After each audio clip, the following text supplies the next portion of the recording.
Hi guys, it's Jake from JnJ Detailing, and 3 years ago me and Joe set up our mobile detailing business. Today I'm going to go through the pros and the cons and work out if it's even worth it.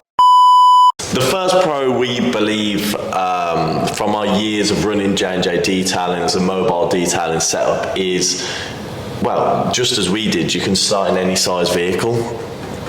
Yeah, you don't need a van, like we did in the Fiesta, like you said. Mate, throw that jet wash, throw the machine polishes in the back of the boot, and the startup cost is low, so it doesn't matter if you were, at school or something like that. You can literally have a couple £100 and you can just get started and earn some money.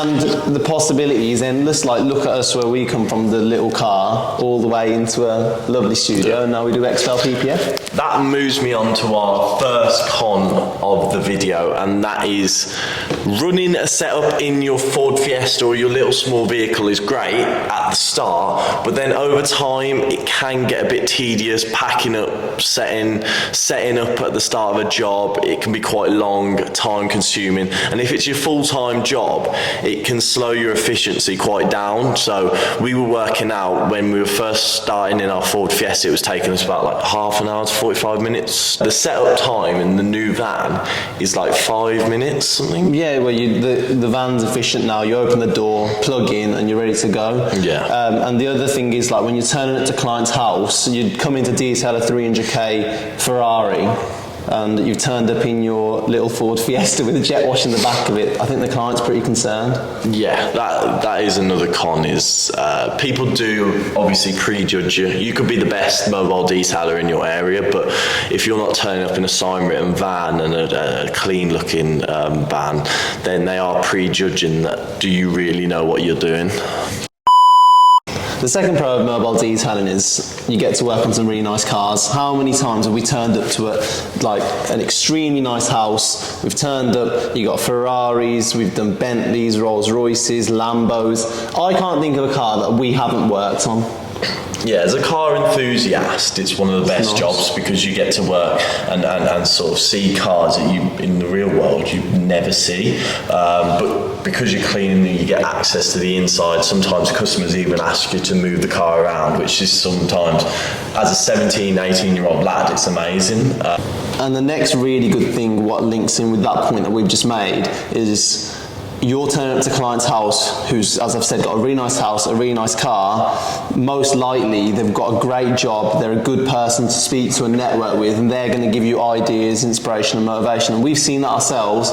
Like, we're only 22, and the circles and groups that we're in now is like just young people who are doing really well, and it's influenced the person you are today. Yeah, like, it's obviously allowed us to go and see loads of exclusive events, network with certain people that we never sort of see in our usual daily lives. Moving on to our second con, which correlates with the oh no, it doesn't correlate. This is going to be fine if you're American, I'd say. No, fuck me. What about them fucking Alaska, mate?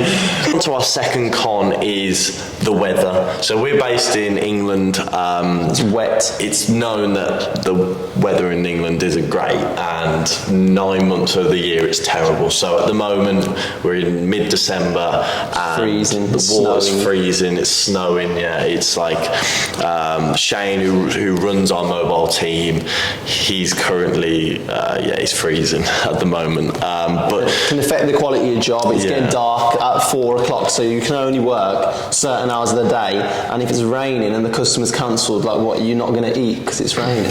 Pro number 3 is that mobile detailing doesn't really have any overheads. It's sort of, the cost is so low. Costs are really low. Compared to, like, in this studio, we're spending thousands of pounds on, like, bills and equipment and material, whereas in the mobile detailing, when he's just going out doing valeting and deep cleans, the cost is really low, and the earning potential is still really high, so it's very profitable. And the nice thing about it is, like, it's not like extremely skilled. If I had you with me for a week, I reckon I could teach you everything that you need to know. Moving on from that, I know a lot of mobile detailers that are actually doing much better than unit detailers. It's a sort Think of... about all the guys that you've trained. Yeah, so we actually have a lot of in-person trainees and a few online as well, where we've trained them up, taught them everything we know, and I know for a fact they're doing better than a lot of unit detailers in the country, and that's just because the unit's very competitive. You've got a lot of overheads, there's pricing wars constantly going on, and the profit margins are actually much worse sometimes than the mobile jobs. That's why I always recommend for a lot of my trainees to go into the mobile world of detailing first before fully committing into unit-based. And I'd say the final con of mobile detailing is the fact that because it's so easy to set up, because it's easy skill to learn, we've been here and we've probably seen 10, 20 mobile detailers come and go, and like people pop up and they're charging this and that, but the way to survive and combat that is great marketing and great sales and differentiation, and you are the master at doing that. Do you reckon that video's good enough?